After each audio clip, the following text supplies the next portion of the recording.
Last year, I entered my 30s and was at my lowest point so far in my life, navigating so much change and wondering what life was going to look like in this new decade. In those moments of despair, I had kept a journal where I would write pockets of good things, somehow like a gratitude list, and it allowed me to hold on to those little moments that made life worth living, no matter how small they were.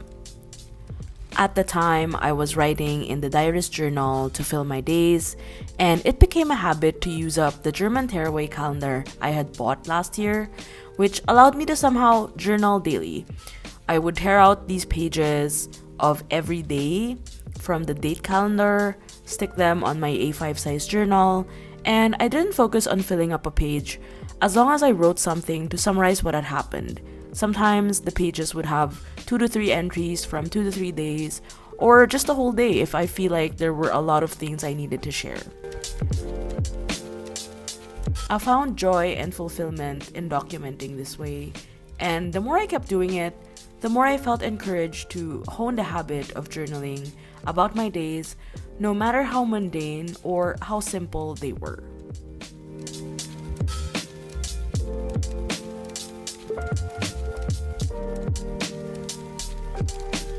Over the holidays, I did 2 things. During our family trip to Japan, I bought a Hobonichi Techo, the A6 size original, an attempt at redeeming myself after failing to finish it in 2016 when I first got my first Hobonichi, and I had asked my mom to bring my cherished camp cover from Manila, where I used to live.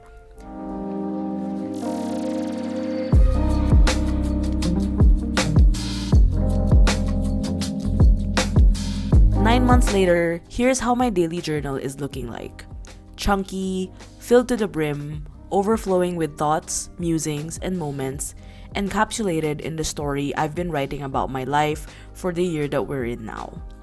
Surprisingly, I have kept it up, no matter how many trips I've taken or days I've missed.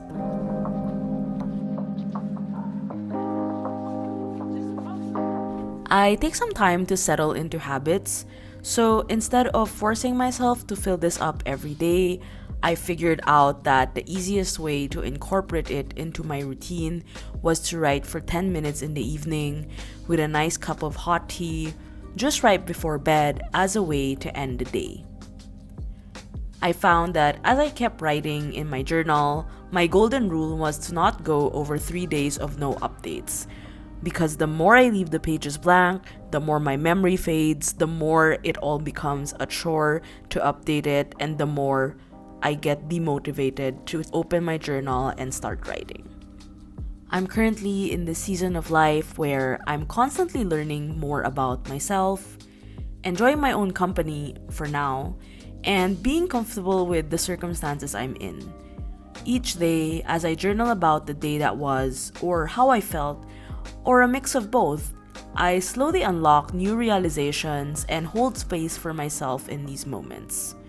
I want to share with you a couple of entries I've written this year. They sound so silly looking back, but I love how candid I can be when it comes to how I journal. After all, this is the story I tell myself, and this is how I want to remember it. January 26, Friday. Full moon energy is real with all the emotions. Just been looming around and thinking and asking questions, and it just feels utterly uncomfortable these days. The sadness is wearing me down. Yeah, this was the height of winter, so I can imagine I was very much in the dumps, and also it was very cold. And the full moon was full mooning, for sure. May 2nd. Had back-to-back calls with my faves, Soapy and CH. Lots of debriefing and reassessing goals, making big plans, and dreaming up ideas. It was admittedly exhausting and a wee bit overwhelming, but somehow it feels like I'm on the right track. Honestly, May was such a good month because I was just in Berlin the whole month, and I had this it was a pure on recharge month, so I think that kind of helped me get back on track with work and preparing for things to come. The last one was a bit of more of the chaotic busy side because July was my busiest month so far this year before August. July 10, Wednesday. I will say that I survived today and managed to endure the 𝚒𝚗𝚚𝚏𝚘 torture. Woo! So tired. Got the supplies I needed in Modular, co-worked with 𝚒𝚗𝚚𝚔, walked along Kreuzberg, got into a meeting, made pasta salad, and work. This is crazy! But I'm savoring this busy season. So very grateful. Yeah, that was wild. Also, that was the day I think I got rained on, surprisingly, while walking along Berlin in Kreuzberg, because it just suddenly, there was like a downpour. I was super wet, and then I managed to make it to the workout. So I feel like I would like to give myself a little bit of credit for making it through that day. Before we continue, I'd like to take a moment to thank Skillshare for sponsoring this video. Skillshare is the largest online learning community for creatives with thousands of classes led by industry experts across film, illustration, design, freelance, productivity, and more. Skillshare can help you take your career, skills, hobbies, passions, or side hustles to the next level.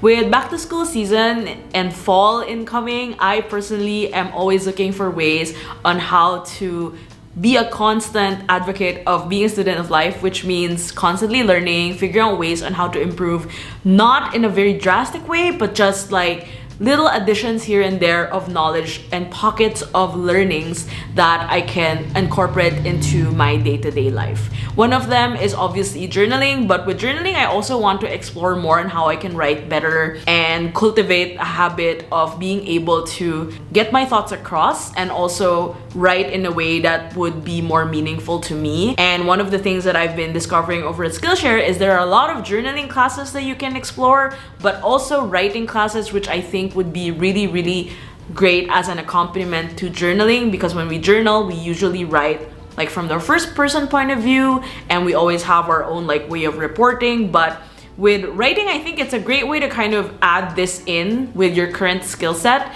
And one of the classes I would like to suggest is by Yasmin Cheyenne. It's entitled Writing for Self-Discovery, 6 Journaling Prompts for Gratitude and Growth.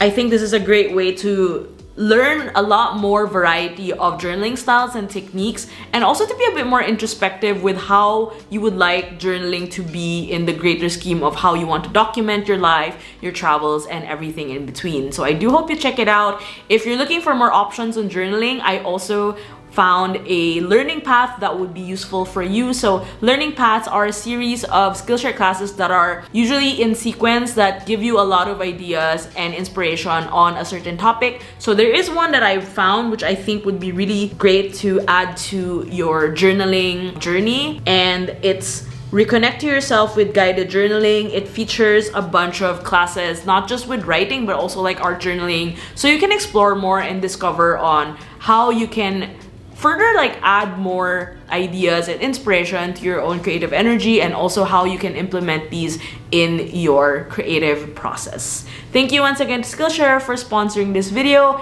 and the first 500 to click the link in my description will get a month's free trial of Skillshare Premium. So get started today.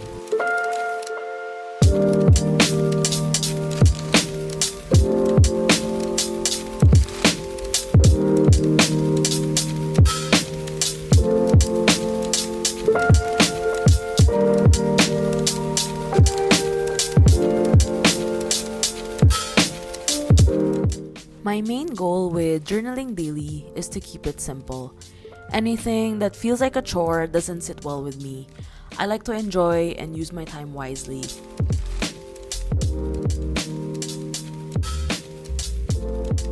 When I used a larger size journal a few years ago, I found out that the mental strain of having to fill an entire page gave me the unnecessary anxiety that I didn't need. In the end, I chose this smaller size because it's compact and easy to fill up. Plus, my handwriting is relatively small, and when you add up the bits of tape and stickers and stamps I put on a page, there isn't that much space to fill up considering I love to write. I get to finish it fast, close it off, and do the same thing again the next evening.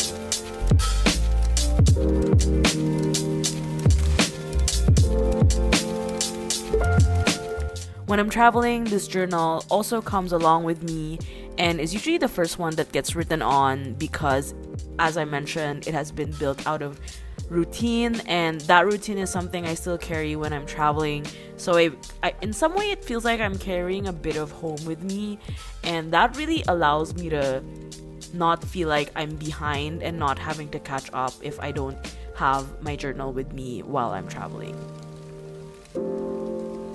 And eventually, the habit stuck, and I've been consistently writing here and never missing a day so far this 2024.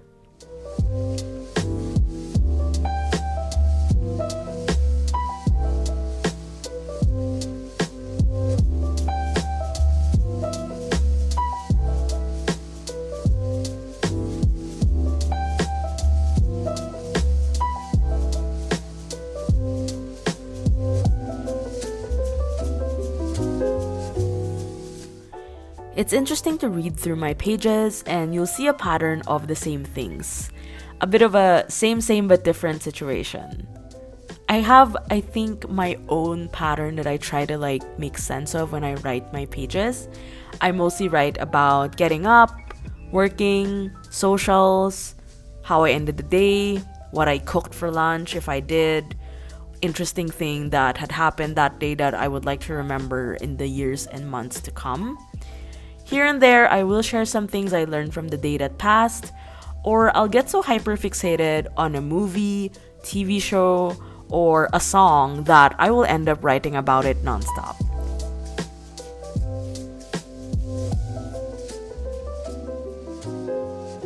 But mostly, it reflects my perspective, and I write to make sense of my inner narrative, free from judgment. September has been, so far, an opportunity to catch up on lost time and to slow down while I can. It is, after all, the last month of summer, and as the seasons change into autumn and the crisp cold air starts to come in as I open my windows every morning, I'm reminded of the beauty that change brings.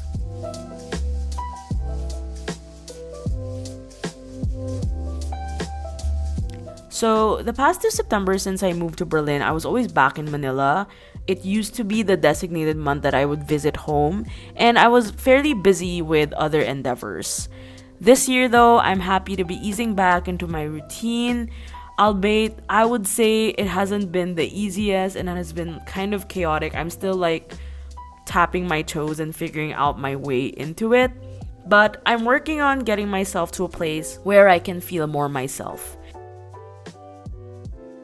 Whether it's through the work I do, the walks I take, or the people I meet. It's always interesting where life always leads me, and the choices I make to get to where I am really inform how everything is going. As they say, it is a journey after all, and it's never a destination.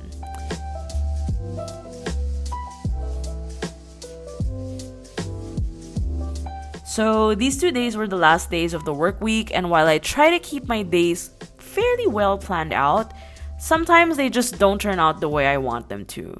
This particular week did not turn out as expected, but I learned a lot about myself and made peace with the spontaneity that it brought me. Life can definitely be surprising sometimes, and being able to adapt to those surprises is a reminder that flexibility is definitely a sign of growth.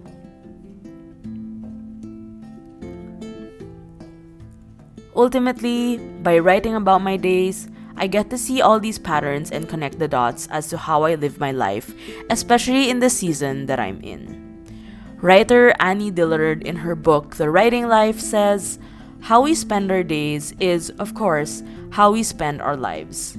In a way, I hope these words on my journal pages become a testament to the life I've been living, documented in these books that will hopefully outlive me, capturing the small moments and thoughts that together shape my journey.